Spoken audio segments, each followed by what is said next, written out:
Well, welcome everybody, and we are into career insights today, and we're talking about creating and managing your career plan. So inside of this is really sort of coming up to the top of the tower of yourself. We all find ourselves at different points in our career, and especially folks that I spend a lot of time with are often in transition between spaces and at this time, I mean, it is possible to continue along whatever trajectory you had, and you're welcome to do that. But it often makes sense to press pause and say, okay, well, where am I now? Who am I? What do I need? So welcome whoever's joining us now. We're going to continue with this, and then we're going to move to the next. What we're today going to be into is creating and managing a plan to ensure that you are well positioned to advance your career with winning perspectives and a clear engagement strategy. There's all kinds of tactical actions that you probably need to do as you're moving into the next phase of your career. But first let's start at the top. We're going to look at an overview. So today we're going to do a little bit of introduction. Who's NABS? Who am I? What are we talking about? Then we're going to get into the content of the perspectives. Developed about 16 different perspectives here that I really want you to get your head around to be in a good place to make a good decision. And then after this session, when we pause the recorded pre-share aspect, we're going to go live into the coaching space. So I welcome you to think about whatever questions you'd want to address in that. So this is presented by NABS. I've been working with NABS for almost 10 years now, and NABS has been working for over 35 years in this industry, really helping people improve the human aspect of the marketing, advertising, and media industry. So, help thousands of families and thousands of people make transitions. I mean, me personally, I've been very involved in career strategy and really helping people figure out what do they want to do now, and how are they going to move forward? This is a very agile kind of industry, and certainly anyone who's in agency world knows very well that you could lose a client on a Friday, and there may be 15 people that lose their jobs on a Monday, and that's in an industry where there tends not to be a lot of things like pensions and backfall supports. So NABS has done an incredible job for 35 years, really helping people get on top of the human aspects of things. So I grew up in the media and marketing world. I worked for 14 years, the world's largest branding company, and I started in a junior admin role so that I could make space for other things in my life, which included family and arts and creative and music. But pretty soon I looked around and I was like, well, I'm spending a significant amount of time here. Maybe it would be really sensible to lean in and learn and grow as much as I can. So I kept taking new opportunities and promotions within the same agency, and over the course of 14 years ended up being head of marketing and head of HR and head of knowledge management, working locally and globally, and increasingly coaching people across the international network to really sort of step into their power and figure out, well, how are they going to move forward? How are they going to really champion their unique spirit and way? Because I think there's real wisdom in doing that.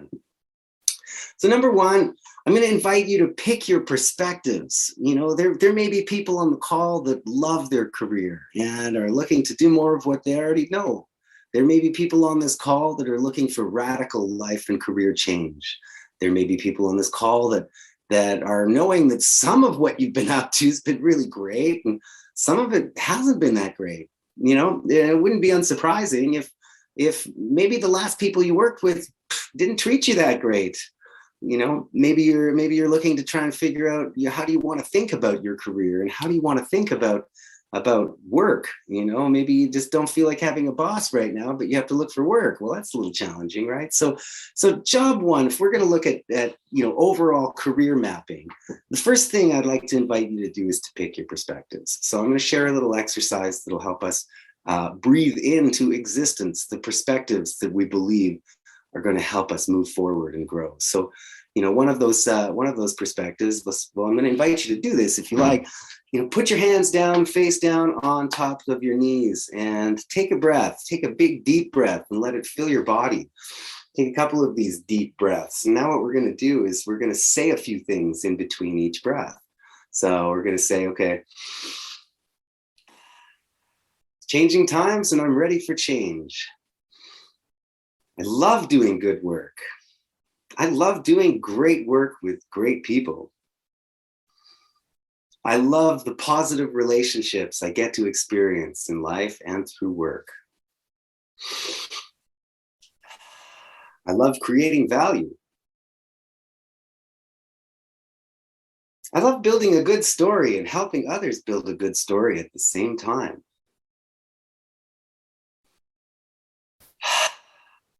I love doing work that matters. I love helping people. The right work makes me feel energized. There are so many opportunities I haven't even considered yet. There are so many ways to make money.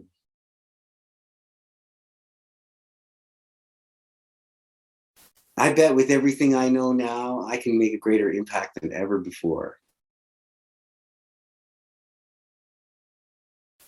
I'm ready for what's next. And on and on. So, we can figure out what place do we want to be in when we decide. Too many people that I've started coaching might bounce out of an opportunity and then not really be in the best place in themselves. Well, it's hard to see the big picture of your life if you're sort of down in the weeds, or if you're feeling emotionally involved about whatever just happened to you. So job one is clear back some space and pick some perspectives. Next step, I'd say embrace a leadership mindset and healthy habits. We all have different types of function that we may be used to experiencing. Some people may be more used to seeing themselves and as doers. Maybe they're used to operating with a pretty detailed prescription of who they are and how they have to be.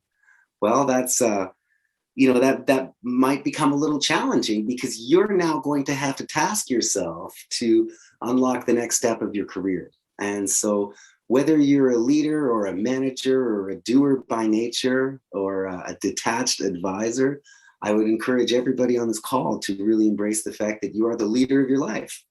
You are the leader of your career. You are the CEO of your brand.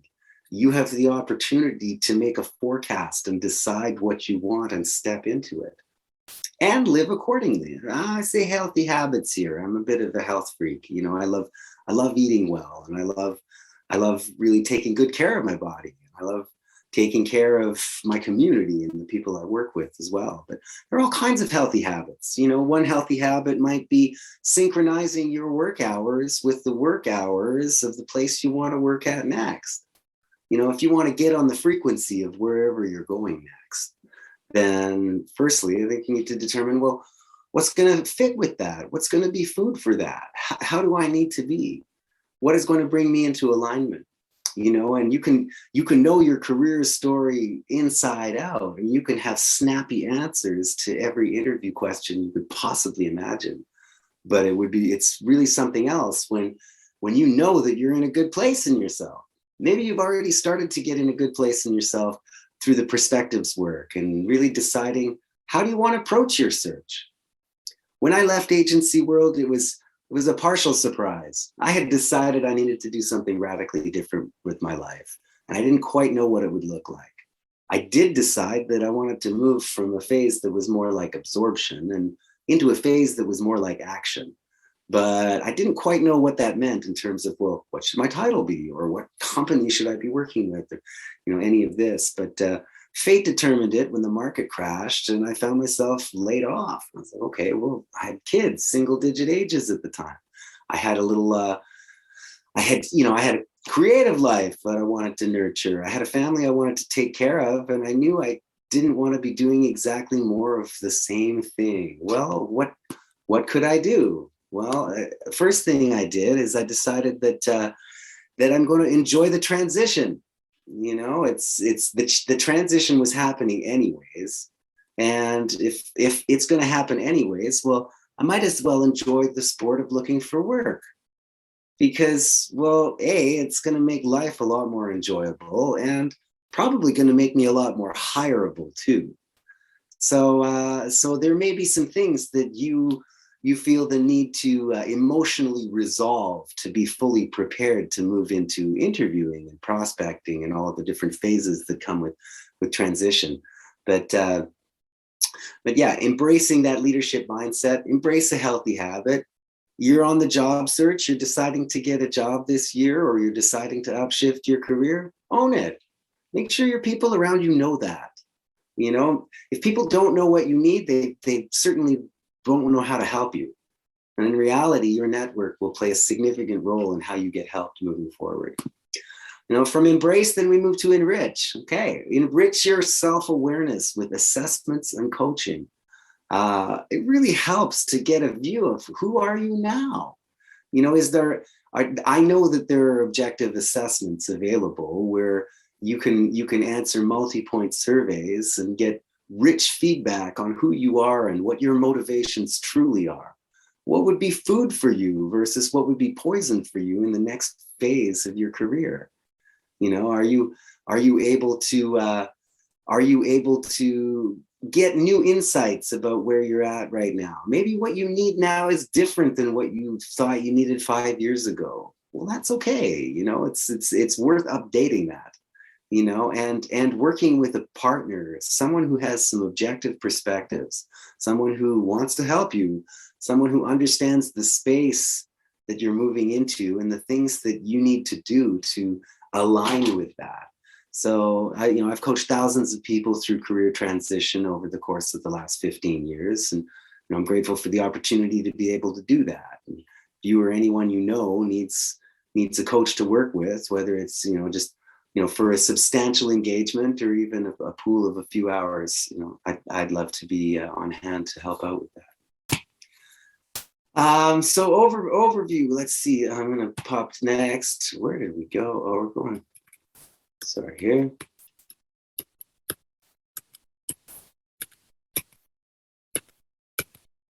Establish, here we go, your parameters, your will haves and your won't haves. So, when you've got the big picture look at, well, what do you want? What do you want work to feel like? How much space in your life do you need for other things? And how well do you need to be to show up for those things? Different people are motivated and inspired by different kinds of leaders, right? So some people really appreciate directive, hands-on management, real-time feedback and plenty of it. Other people really appreciate a much broader pen.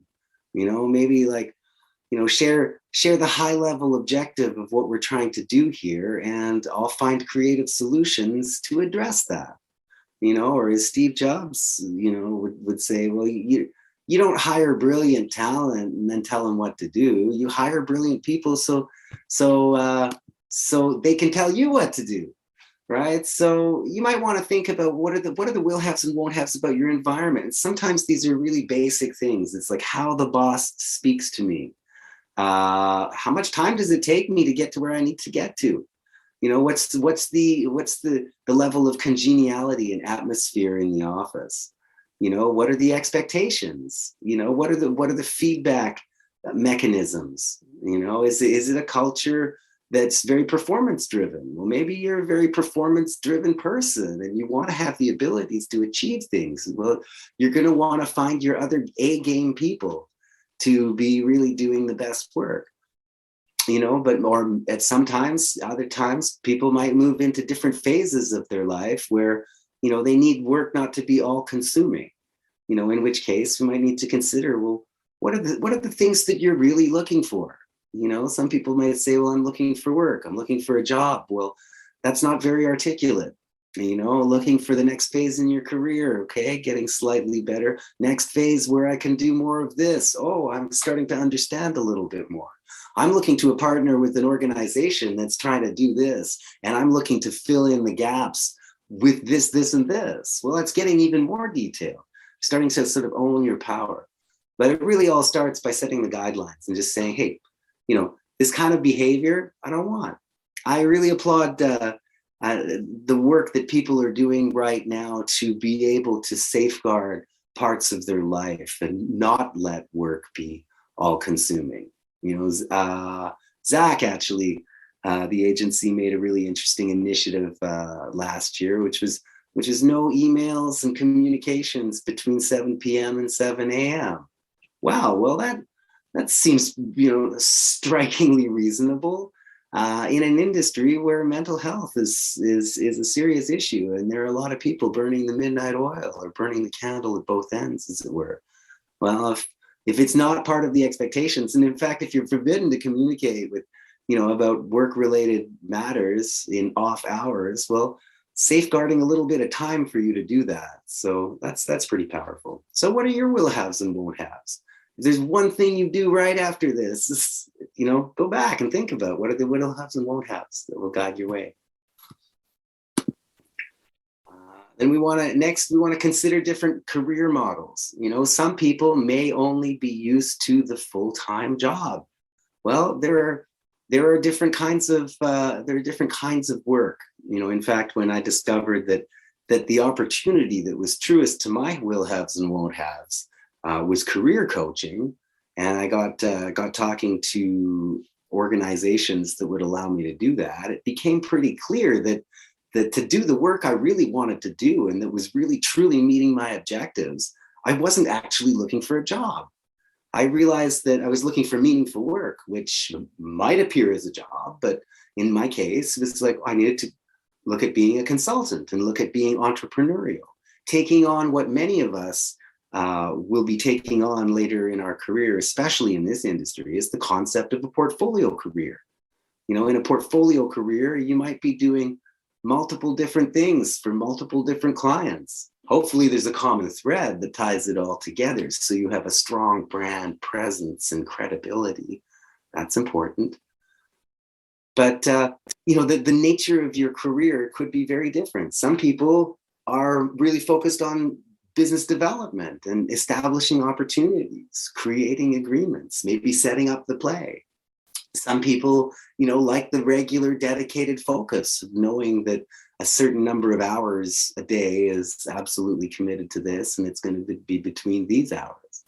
And there are many different types of work and different ways of working that may be worth considering. And if you can open your mind to seeing, well, okay, maybe work isn't going to look the way it used to look, then you might have a greater opportunity to step into an arrangement or paradigm that will really let you live your highest vision better. Then let's go focus. So what do? You figured out your parameters, you considered opportunities, and you're now maybe a little more open to different ways in which work can appear. Then we need to align a few things. What are the things that need to come into alignment? I really think there are three things that really come into alignment. One of this is your passions, your passions, your strengths, and opportunities in the marketplace. So your passions, let's start there. What do you love? It's the stuff you love and you really care about that you're going to put 110% into. It will be energizing to go to work if you're doing what you love, because, well, what do you do with your life? What do you do with your work? I do what I love. Well, that's a good place to start. Well, what do you love doing? Well, hopefully you love focusing in on and leveraging your strengths to serve the world in some meaningful way. So what are you great at? You're like most people, you're probably great at aspects of the work that you do, maybe not as great at other aspects. Maybe there's parts of your old job that you really loved and parts you're just happy to get rid of. Great, a good time to know those things. But somewhere where what you're great at and what you love has to meet the world, has to mean something to the people that you're working with. We are all value creators in some way, shape, or form. So focusing in on the value that you can create by aligning passions and strengths with what people will pay for makes a lot of sense. Next, pick. You cannot wait in the career transition world. Just wait to be picked. You actually have to pick yourself first. So pick the role you want to play. Occupy the energy and act the part. Do you have in mind a certain title that just makes sense? Well, envision it. And if you really imagine that being your new title, if you're like, well, hey, I really am a creative director and I want to operate that way, then socialize that, let people know that, you're a creative director looking for creative director work, and maybe you have some things to add about that reflect your unique perspective and qualification to be able to do that. But you picking yourself first is going to make it very easy for other people to pick you, because they can, it's like jumper cables, battery to your intention, right? And they get to understand that, well, you know that you're right for this, and you can operate with full confidence and wisdom. And something gave you the gusto to be able to say, hey, I can do this. Maybe you're worth being picked, right?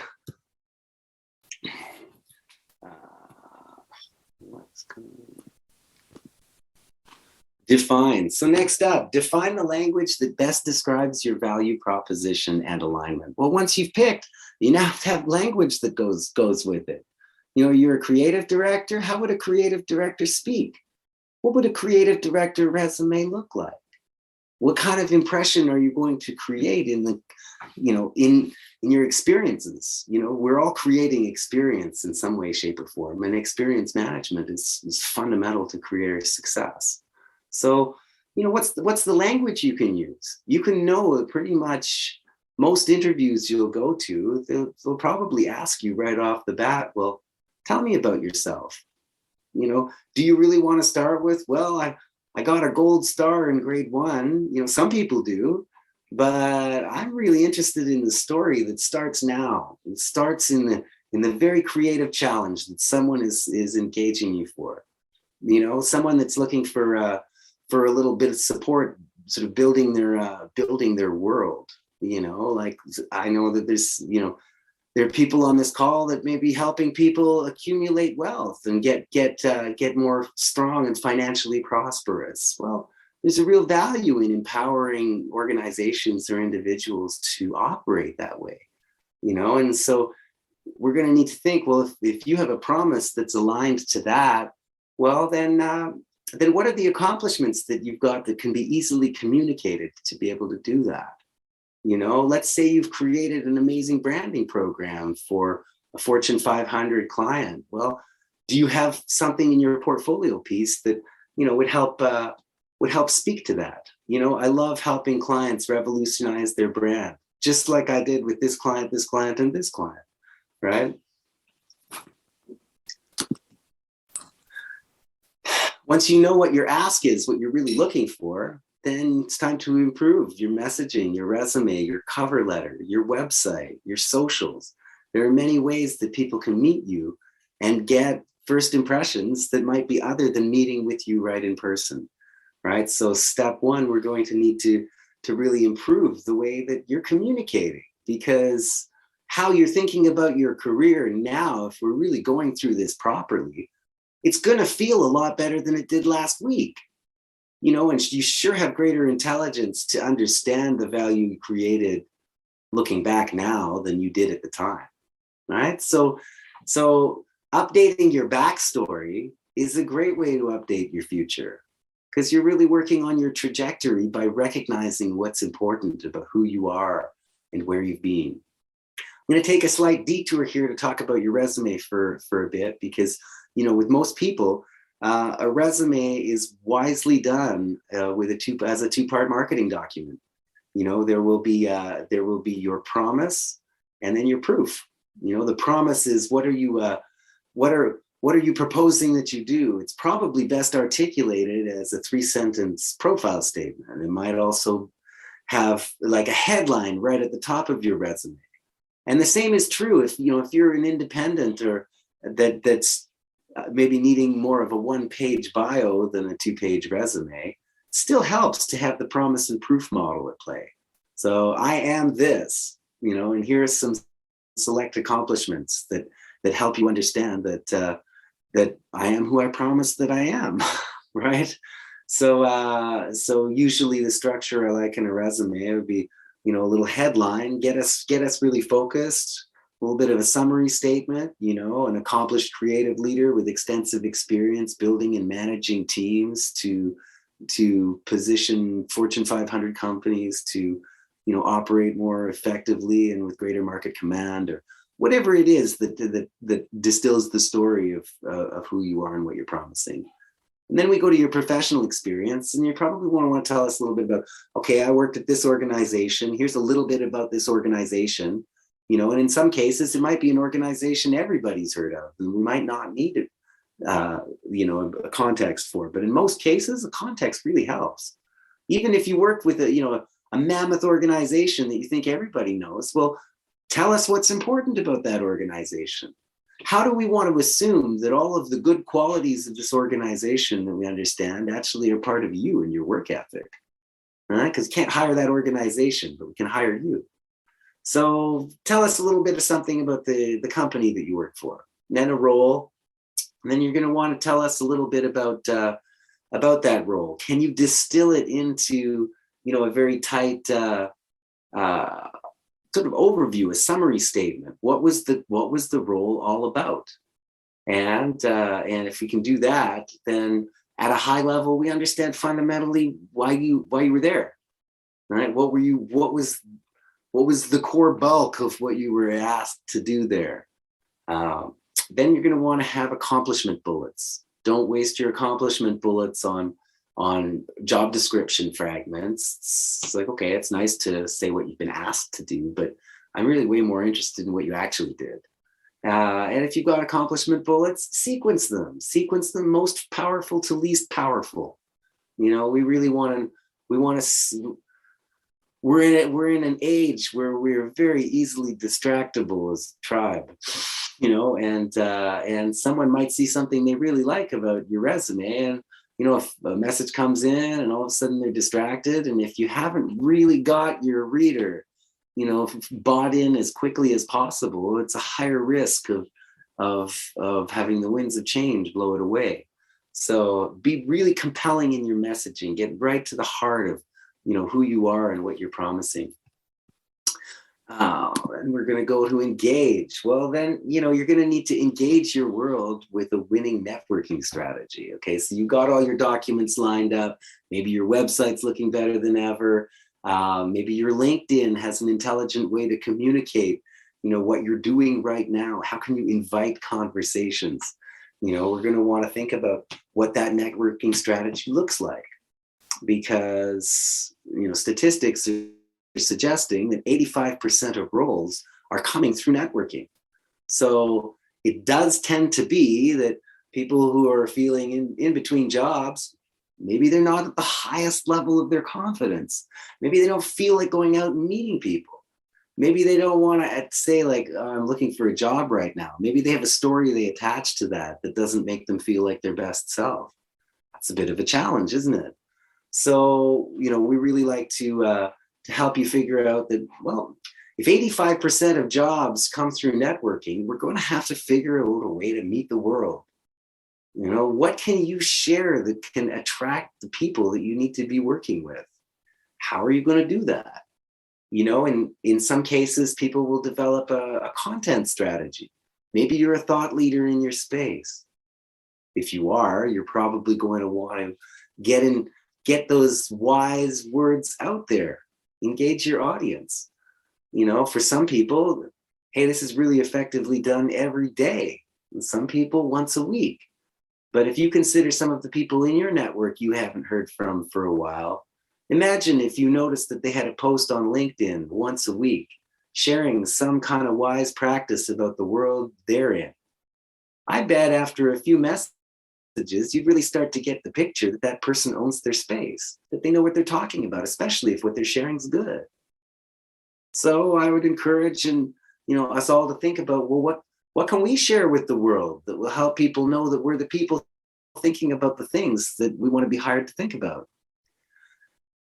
Another consideration is commenting and communicating on posts and initiatives from other people. Who are the people you want to get in front of? Part of your networking strategy is going to need to include not only defining what your offer is to the world, but what is your perfect target client, or target market, or ideal boss? If you're set on one company, how are you going to be on the radar of that company? How are the people that that work in that company going to communicate about you internally? And posting on other people's posts is great, because then you can, you invite yourself into conversations that the very people you want to connect with are initiating. It's very powerful. So then you need to find and be findable, right? It's, as much as you may be looking for suitable and sensible work, there are people with suitable and sensible work that are looking for you. So it makes no sense to be in hiding when you're kind of looking. And there is a difference between searching and finding. It's sometimes we can be so aggressive in our pursuits that we might not even pause to then to receive the inbound invitation. Maybe exactly the person you need to talk to is inviting you for a networking meeting. And maybe there's a part of you that wonders, oh, maybe I don't have time to do this. Maybe I have to be focused on my job search. Well, I would encourage you to be creative. You never know where the next job's going to come from. It might be from a neighbor. It might be from a social connection. It might be from finding yourself in a conversation about what true value looks like, and finding that connection point with someone else who is really keen to engage with you at that level. Here we go. Create opportunities. Most opportunities are not yet public. Well, this goes right back to the networking issue, because the hidden job market is the source of a great number of roles. There are many people who feel that if they're in transition, or they're looking for a job, or maybe they just lost their job, they go into reactive mode. Uh-oh, what do I do? And maybe I'll just look and see what's happening in the world and respond to job postings. Well, it's got to be a little more than that, because by the time a job post is out there in wide view of everyone, there might be a lot of conversations going on, and you might have more competition than you would than if you actually went directly for the organizations that resonate with you. Maybe you've done your homework to know, where you believe you'd be a good fit, so you can get in front of those and really connect with the right people around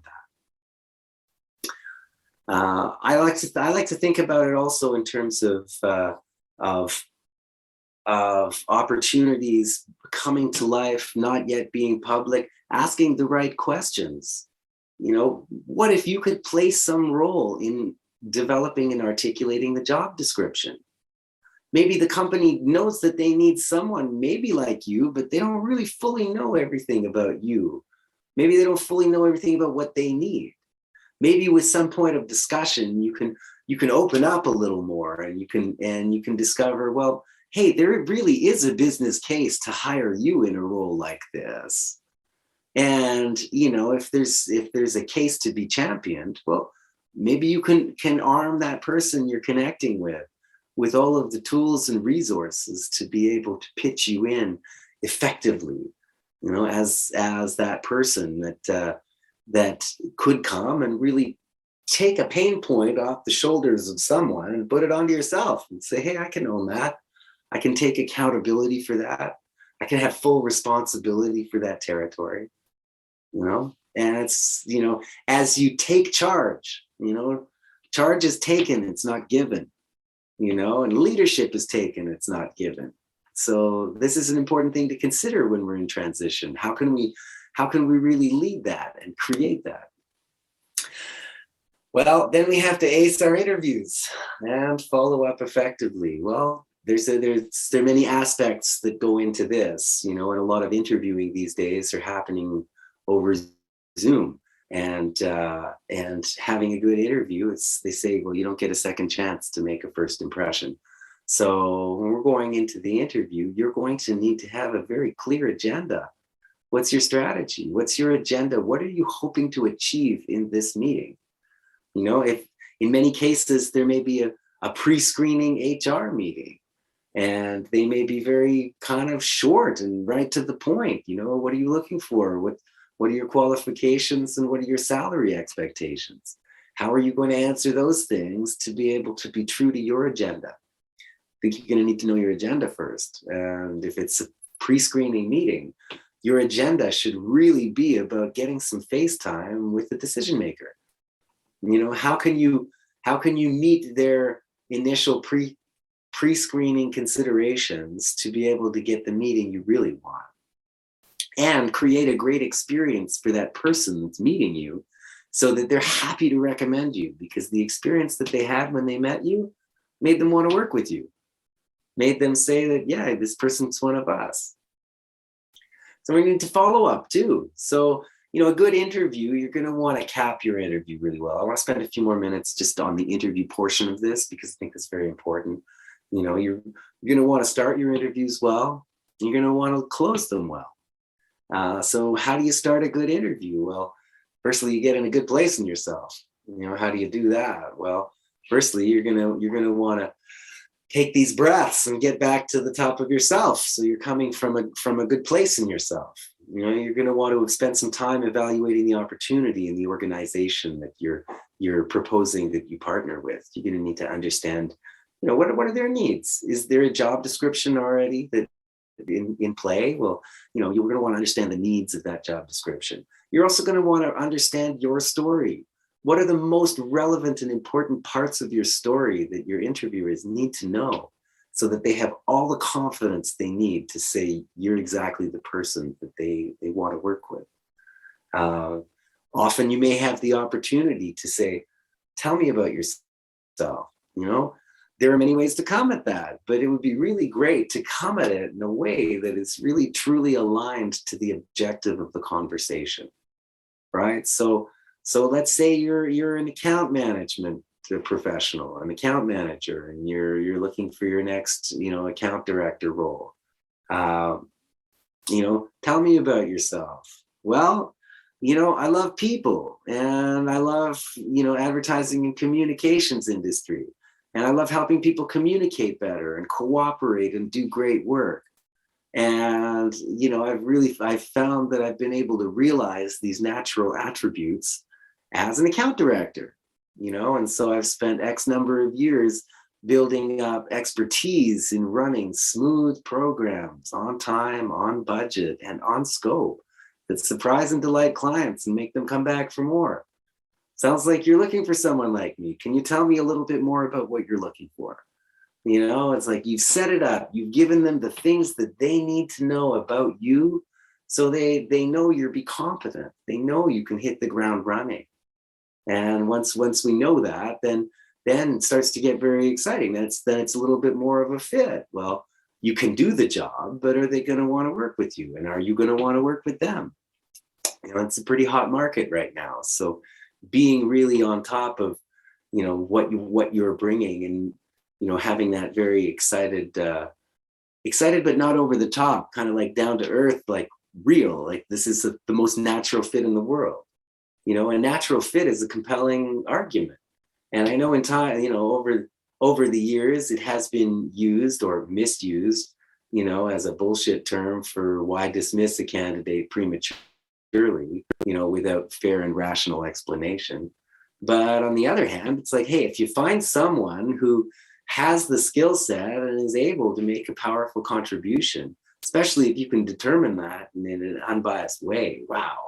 You might really build a team great, and you want to help them build their great team. Following up from interviews. Well, there are lots of ways to follow up, but I'd stay on their radar. Don't prematurely dismiss yourself. Maybe it's once a week, maybe it's once every 2 weeks, depends how hot the opportunity is. But if you haven't heard back from post-interview in a week, I'd definitely recommend following up. And this is on top of course, the thank you letter that you would email through on the day of the interview. Thanks so much for taking the time with me. The more I discovered the opportunity, the more I recognize I can be of substantial assistance to you in this role, or the more I believe it would be a perfect fit. When can we speak next? Are you free for a call next week? I would love to set up our next conversation. How's next Thursday? Remember, when you're doing your thank you letter, you probably want to have an ask in there. Give them something to say yes to. Move the ball forward. Even if you're used to being the person who responds rather than initiates, you're a leader now. And you're leading your conversations to the very places you want them to go. You want to secure well-negotiated agreements. It is possible. It is possible to really get to the heart of what are they really looking for, and what are you looking for? And maybe you get your a job offer that comes in, and maybe a lot of it's right and some of it isn't just sitting with you well. Well, have a good conversation about it. Somewhere there's a sweet spot to be found that's going to work for you and for the organization that's going to hire you, because this is going to be part of what sets you up for success. And you want to find opportunities that align with your mission, vision, and values. Hopefully, as you take that journey to the center of yourself and to what really matters to you, it's going to become a little bit more clear what you're here to do and how you want to do it. And as you know that stuff, it becomes so much easier for you to align with other people and organizations that have similar lines of thought. You want to empower your new boss, your colleagues, and your network to set you up for success initially and frequently. Well, what do I mean by that? Well, take, for example, imagine you get a role that's starting on February 1st. Well, chances are the week before, you could probably make a big difference in your life by having a check-in conversation with the new boss. Maybe send them a message. Say, greatly looking forward to starting next week. I imagine you're going to need to communicate my arrival to the team. So I thought to share some language that you're welcome to adopt for your message. And then craft that communication precisely so that you're telling the best story about yourself. You're setting people up to understand what level you're coming in at, what your accomplishments are, and establishing the likability, so people are going to want to work with you and give you the trust that you deserve to do the work you need to do. And then you want to set them up and your boss up for success. And frequently, oh my gosh, like, how many people have I spoken to that come out and put their hand on their head and say they just didn't realize the value they created? Well, that wasn't their fault. You're uniquely responsible for making sure your boss and your organization understands the value you're creating, right? So how do you do this? Maybe you have a weekly update to your boss, successes this week, or at minimum monthly successes, because imagine their boss coming to them and saying, how's everything going in their department? Wouldn't you rather they have a really good story about you that's fresh out of the oven? I hope so. And it's very possible. A boss needs to know that they're doing the right thing and that they're getting the support that they need. And some of that involves managing up. Forecast and actualize a first 100-day plan. So once you have the job or the role or a significant contract, you're going to want to map it out and go, at what phase are you in really evaluating the opportunity and setting trajectory and establishing connections? At what point are you getting more into the strategy of, well, what are you really here to do? And then the brass tacks of what you're doing it. You're probably going to want to find some low-hanging fruit to establish trust and success early and make people realize that, yes, you are a performer. You're here to do great work. You get that job, and you're going to want to update. You're going to want to update your bio and your socials and your network and your resume. Tell people about this new upshift you just moved into. Make sure that people are with you on their career journey. It's really just going to strengthen things. And to have an up-to-date bio, it really also says, hey, I'm in both feet. I want to evolve your vision as a value creator and your purpose and your actualization. So, once you're there and you're starting to do great work and you're feeling grounded, then, okay, how do you upshift from here? What's the next step? How can you continue to bring that refreshing thrust of who you are and where you're going? So yeah, grateful to be spending time with you here. I encourage you, if you're inclined, NABS is a charity that offers these services. So, if you're able to make a donation, fabulous. If you're working in agency world and you can find ways to get your agency involved in helping NABS and providing this foundation for the industry, fabulous. If you have any reflections, feedback, commentary, testimonials, happy to hear from you. Custom coaching as well. I love helping people customize their plan to really move forward in career directions that matter. So at this point, what I'm going to do, I'm going to stop sharing the slideshow, and I'm And I'm going to stop recording, and we're going to turn it over to a custom coaching session with the folks that are here on the call. Thanks for joining us today.